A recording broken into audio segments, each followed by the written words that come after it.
આ ફરિયાદ નથી, સ્નેહભરી ફરિયાદ છે.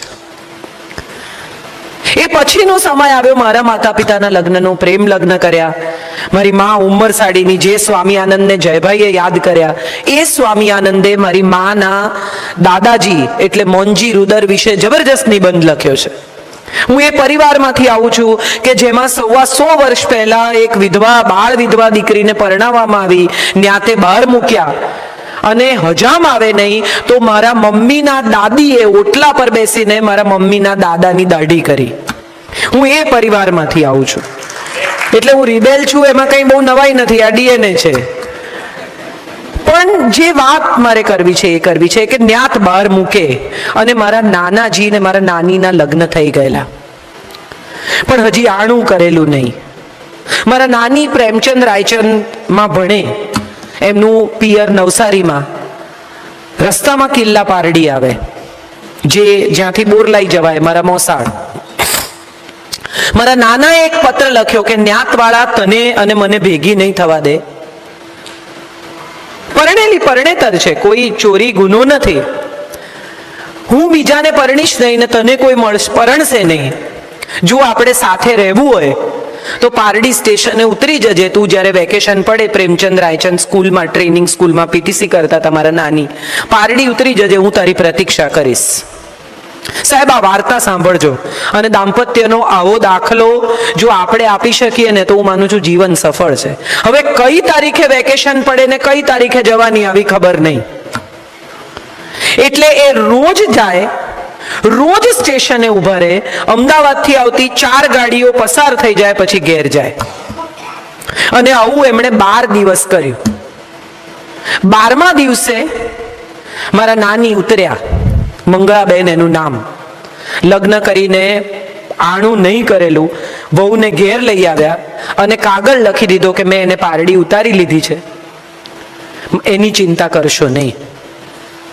કટ ટુ સિનેમામાં જેમ આવે એમ. વર્ષો પછી અમે બધા છોકરાઓ 8-10 વર્ષના યાદ રાખી શકીએ એવડા. અને દાદાજી કઈ પણ વાતમાં ગુસ્સો કરે, મારા નાના જેને અમે બાપુજી કહેતા, એ કઈ પણ વાતમાં ગુસ્સો કરે એટલે મારા નાની એમ કહેતા કે આવું વઢવા માટે 12 દાડા ઉભા રહ્યા હતા. જિંદગી કેટલી મધુર હોઈ શકે એનું આ દાખલો છે. ને મારા બાપુજી પણ હશે કે ખબર હોત તો ન ઉભો રહ્યો હોત. આપણે બધા અજાણતા જ દાંપત્ય જીવનને કોઈ બંધન, કોઈ સમસ્યા, કોઈ પ્રોબ્લેમ માની બેઠા છીએ. બંને જણાને એક જ શોખ હોવો જોઈએ, બંને જણાને એક જ ચીજ ગમવી જોઈએ, બંને જણાને એક જ પ્રકારની લાઈફ ગમવી જોઈએ. આવું જરાય જરૂરી નથી ને આવું કોઈ શાસ્ત્રમાં ક્યાંય લખ્યું નથી. આપણે બધા એવું માનીને ચાલીએ છીએ કે સંગીતનો શોખ પતિને હોય તો પત્ની ભેગી જાય જ, બીજી રોમાં ઊંઘી જાય. પતિને તકલીફ પડે કે આ ઉઠ ઉઠ, અરે ભાઈ શાંતિ રાખો, મને આવા રાગડા ગમતા નથી, તો કેમ આવી પણ તું? પણ પત્નીને એવો ભય છે કે જો હું નહીં જાઉં તો ક્લાસિકલ મ્યુઝિક ગમતું હશે એવી કોઈ બીજી છોકરી એમને ગમી જશે. બીજી તરફ પત્નીને નાટકો જોવાનો, સિનેમા જોવાનો શોખ છે. પતિ અકળાયેલા, કંટાળેલા આખા પિક્ચરમાં એની બાજુમાં બેસીને બોલ્યા કરે, આ તો કઈ પિક્ચર કહેવાય, આ તો કેટલું ખરાબ છે, આ જોવા ખોટી તું મને લાવી, પૈસા પડી ગયા. ન પેલી સિનેમા એન્જોય કરી શકે, ને પતિની કંપની એન્જોય કરી શકે, ને છતાં એ પતિને દરાર લઈ જવા એવો એનો આગ્રહ. આની સામે મારે એક મજાની વાત કહેવી છે. સંજય કોઈ દિવસ, મારા હસબન્ડ કોઈ દિવસ ટાઈમસર પિક્ચર જોવા ભેગા થાય જ નહીં. અમે પહોંચીએ ત્યારે 5-10 મિનિટનું પિક્ચર જતું જ રહ્યું હોય. 1-2 વાર ટિકિટ ફાડી નાખી, ઝઘડા કર્યા, સિનેમા થિયેટરના ઓટલા પર બેસી ગઈ, આવું બધા ત્રાગા કર્યા પછી મને એવું સમજાયું કે આમાં કઈ ફેર નહીં પડે. એટલે મેં એવું નક્કી કર્યું કે હું બધા પિક્ચર એકલી જોઉં. મને બહુ જ ગમે છે હિન્દી સિનેમા, એટલે હું બધા સારા ખરાબ જે આવે જોઈ જ કાઢું, એને નથી ગમતા. એક દિવસ હું લિફ્ટમાં ઉપર જતી હતી સિનેમા જોવા માટે, તો વોચમેને મને, પેલા લિફ્ટમેને મને પૂછ્યું, કેમ કે રોજ જોઈએ એક ટિકિટ સાથે ઉપર ચડું જ્યારે બી જાઉં ત્યારે, તો મને કે આપ સબ પિક્ચર અકેલી દેખતી હે. એટલે એને નોટિસ કર્યું હશે ને કે આવા બેન આ પિક્ચર જોવા દર વખતે આ બાઈ એકલી જ હોય છે. એટલે મેં એને કહ્યું, હા ક્यों? तो क्या अकेले कैसे देखा जाए? એટલે મેં કીધું સબ દેખતે તો ઉધર ही है, एक दूसरे के सामने कहाँ देखते हैं? સત્ય તો આ જ છે, તમે બધા જુઓ છો તો સામેની બાજુમાં કોણ બેઠું છે એની સાથે તમને ફેર શું પડે? પણ આપણો આગ્રહ, હઠાગ્રહ, દુરાગ્રહ એ છે કે મને ગમે એ તમને ગમવું જ જોઈએ, હું એન્જોય કરું એ તમારે કરવું જ જોઈએ.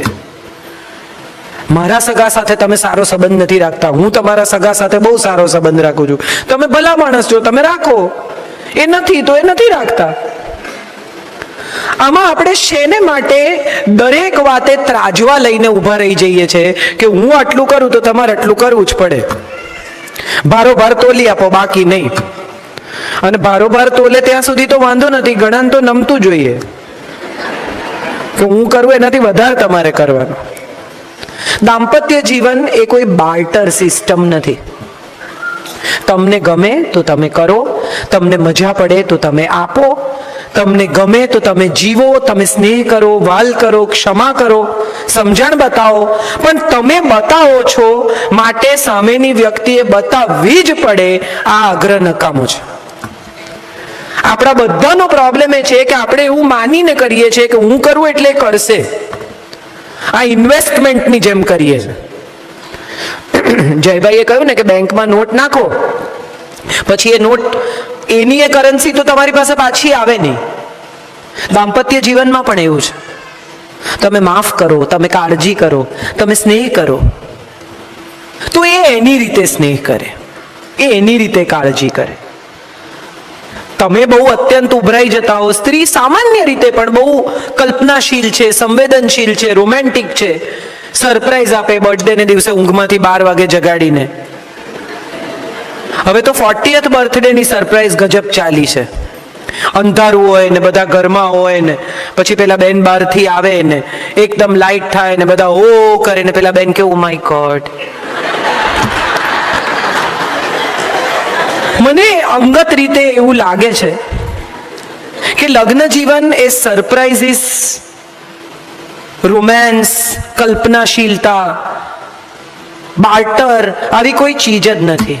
4 વસ્તુના પાયા પર લગ્ન જીવન રચાયેલું છે અને 4 જ પાયા પર ટકે છે. સૌથી પહેલો પાયો છે ને એ સમજણનો છે. તમે એકબીજાને સમજો છો, વગર બોલે એકબીજાની વાત તમને સમજાય છે, એ તમારી સામે જુએ ને તમને સમજાય છે કે પેલા ભાઈની વાત નથી કરવાની હો, કે તમે બાફો છો. અને પછી ઘરે જતા એ તમને એમ કહે છે કે ડફોળની જેમ એકવાર કહ્યું તો એ સમજી નહીં. હમણાં એક શોર્ટ ફિલ્મ બહુ ચાલે છે, મને ખબર નથી કેટલા લોકોએ જોઈ છે, પણ 2 જણા ડેટ પર ગયા છે અને કહે છે કે મેનુમાં આ છે, સરસ ખાવાનું છે, નાઇસ. એ વખતે પેલી ગર્લફ્રેન્ડ એમ કહે છે કે ઇઝન્ટ ઇટ કોલ્ડ? એટલે બોયફ્રેન્ડ એમ કહે છે કે ઇટ્સ નાઇસ. પછી પૂરું થઈ જાય છે, બિલ આપે છે, ઊભા થતા હોય છે કે nice, it was a nice evening. અને પેલી કહે છે કે જરાય નહીં, મને બિલકુલ મજા ના આવી. તો કે કેમ? તો કે મેં તને કીધું તું શોલ લઈ આવ, મેં તને કીધું કે તું એસી ધીમું કરાવ, મેં તને એમ કીધું કે મારી બાજુમાં આવીને બેસ, મેં તને એમ કીધું કે તું એટલીસ્ટ બીજું કંઈ નહીં તો મને તારો કોટ આપ, પણ તે આવું કાંઈ કર્યું નહીં. તો પેલો કે આવું તે ક્યારે કીધું? આવું તો તું બોલી જ નથી. તો કે કેમ? મેં તને ના કીધું કે ઇટ ઇઝ કોલ્ડ?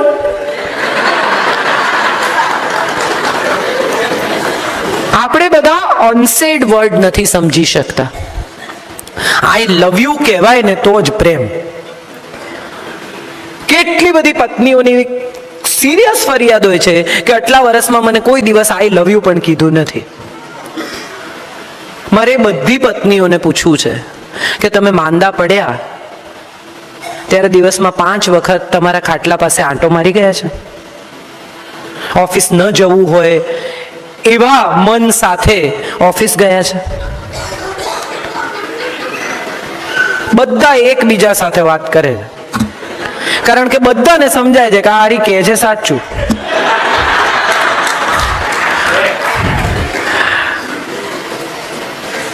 કોઈ દિવસ કોઈ પતિને લગ્નની એનિવર્સરી પર પોતાની બર્થડે પર સોનાનો ચેન ખરીદતો જોયો છે? હા કે ના? હા કોણ કહે છે? મારે સાંભળવું.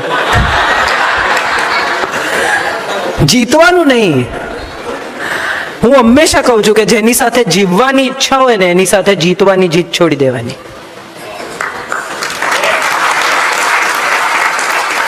ખાલી પાડવા ખાતર હા ન પાડો, પણ તમારી બર્થડે પર, તમારી એનિવર્સરી પર, તમારા આનંદના પ્રસંગે કયા વગર સાડી દાગીના એમને આવી જાય છે. આ પ્રેમ નથી, આઈ લવ યુ નથી. પણ આર્ચીઝનું કાર્ડ સહી કરીને, ફોર એવર યોર્સ લખીને, સહી સિક્કા, પત્નીનું ચાલે તો ફ્રેન્કિંગ કરાવે 100 રૂપિયાના સ્ટેમ્પ પેપર પર કે આ પ્રેમ છે, લખી આપ કે પ્રેમ છે. પણ આવા ફ્રેન્કિંગ કરાવવાથી જો સંબંધો ટકી જતા હોત ને તો એને એમઓયુ કહેવાય, પ્રેમ નહીં. આપણે એમઓયુ નથી કરવાના, આપણે પ્રેમથી જીવવાનું છે, સાથે રહેવાનું છે, સાથે સાથે વૃદ્ધ થવાનું છે. તો પહેલો પાયો છે સમજણ, બીજો પાયો છે ક્ષમા. માફ કરી દો, યાદ નહીં રાખો. જયભાઈ એકવાર રાતના 2:30 વાગે ટ્વીટ કરેલું કે એણે એક નાનકડી ભૂલ કરીને યાદ રાખીને તે બહુ મોટી ભૂલ કરી. હું સામાન્ય રીતે કોઈ દિવસ એમને જવાબ નથી આપતી, તે દિવસે મેં લખ્યું, મેં કીધું વાહ જયભાઈ, બહુ મોટી વાત છે. એણે એક નાનકડી ભૂલ કરી, એ યાદ રાખીને તે બહુ મોટી ભૂલ કરી. કેટલી બધી પત્નીઓ ઝઘડો થાય ને તો આજથી 10 વર્ષ પહેલા આપણે જ્યારે અમદાવાદ ગયેલા ત્યારે તમે મારી સાથે આમ તેમ ફલાણું ટીકણું કરેલું, ત્યાંથી ઝઘડો ચાલુ થાય. એક પતિ પત્ની લડતા હતા, સવારે 10 વાગે ઝઘડો ચાલુ થયો. પડોશીને એમ થયું કે આ તો એન્ટરટેનમેન્ટ, ચાલવા દો. થોડી વાર ચાલ્યું, વળી બપોર પડી, બંને જણા જમ્યા, વળી પાછો ઝઘડો ચાલુ થયો. આ તો પોરા ખાઈને કરે ને, પતિ પત્નીના ઝઘડા પોરા ખાઈને થાય. ખાઈ પીને સુઈ જાય, પાછા ઉઠીને લડે. તો રાતના 10 વાગ્યા, પડોશીઓને એમ થયું કે હવે ઘણું થયું. એટલે એક સમજણ વાળા ભાઈ, જરાક શાંત સ્વભાવના ચંદ્રકાંતભાઈ જેવા, બાજુમાં ગયા અને જઈને પૂછ્યું કે ભાભી થયું શું? એટલે પત્ની ખીજાઈ ગઈ ને એણે કહ્યું કે સવારે 10 વાગ્યાથી ચાલે છે, અત્યાર સુધી કોઈને ખબર હોય કે તેમાંથી ચાલુ થયું? સમજાશે ધીમે ધીમે. આપણને એ પણ યાદ નથી કે આપણે કઈ વાતે લડી રહ્યા છીએ. મુદ્દા પ્રસ્થાપિત કરવા એ દાંપત્ય જીવન નથી. માફ કરી દો, ગમે તેવી મોટી ભૂલ હોય. ઘણી પત્નીઓ કે માફ કરીએ ને એટલે ટેવ પડી જાય પછી